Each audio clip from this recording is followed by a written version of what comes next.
21 аймаг Баянзүрх дүүргээс ирсэн та бүхэн бүгдэнд нь одоо энэ өдрийн мэнд хүргээд нийгмийн эрүүл мэндийн тусламж үйлчилгээнд төлөө чин сэтгэлээрээ зүтгэж байгаа сэтгэл нэгэн зорилготой ажиллаж байгаа та бүхэндээ баярлалаа.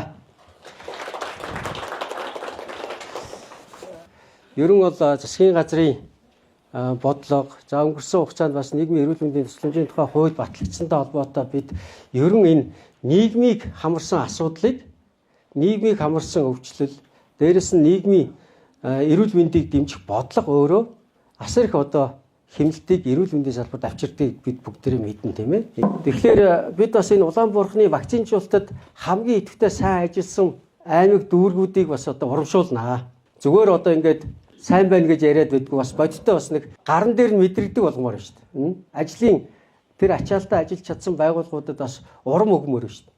Тийм учраас бид бас эрүүл мэндийн яамнаас нийт энэ нийгмийн эрүүл мэндийн тусламж үйлчилгээг хариуцж байгаа та бүгдэд нэг баг чисэн санхүүгийн дэмжлэг бас үзүүлнэ. 7-оос 11 сая төгрөг.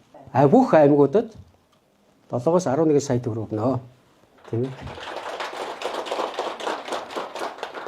Харин онцгой гавьяа байгуулсан хамгийн өндөр вакцинжуулалтанд хамруулж чадсан 3 вакцин шүү. 3 вакцины дунджаар Улаанбуурхан, Томуу, папиллома вирус.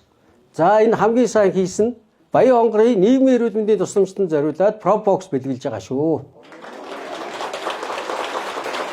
Танай хамт олон бостой мандатад үлгэрэл болж чадсан гэж баяр хүргэе. За. Мөндөг баяр хүргэе танай хамт.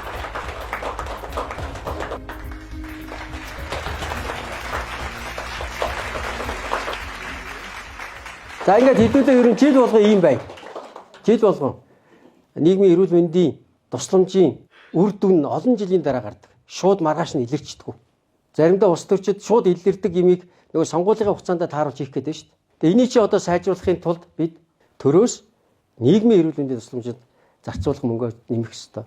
Би энэ 26 оны төсөв. Ерөн төсөв бол үндсэндээ баг бүтэн жилийн өмнө төлөвлөгддөг байхгүй юу? Дандаа нэг жилийн өмнө урчилж төсвөө оруулж одоо бид нар 27 оны төсвийг ярих гэж байна шүү дээ. 27 онд бид нийгмийн эрүүл мэндийн тусламж үйлчилгээн дээр юуг санхүүжуулах юм бэ гэдгийг одоо та бүгдийг цуглуулж ярьж байгаа байхгүй юу? Гол санаа.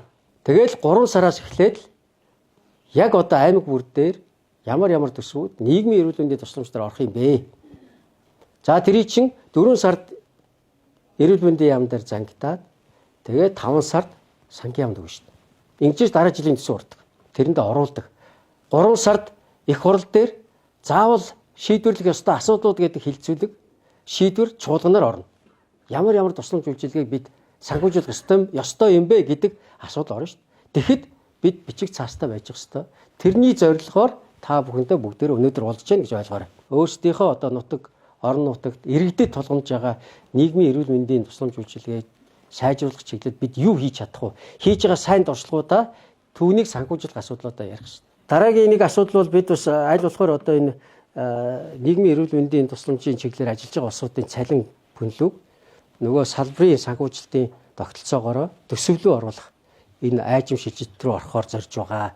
Энэ бас одоо 27 оны маш чухал ажил байгаа. 27 он гэхэд бид одоо төсөв дээр энэ хуулийг дагсан бүх санхүүжилтийг хийх энэ боломжийг гаргая шүү. Ингэж ажиллая шүү гэд шаардаж байгаа.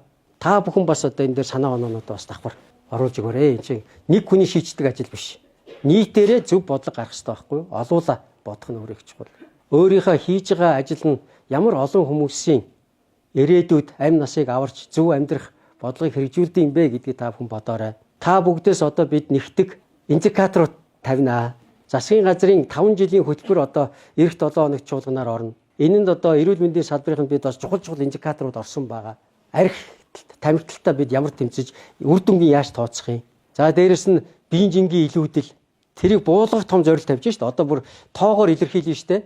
Зөвхөн буулгана гэж ярьдаг биш. Та бүхэнд энэ олон индикаторуудыг тавиад жил болгонд өгнөх гэж штэ одоо.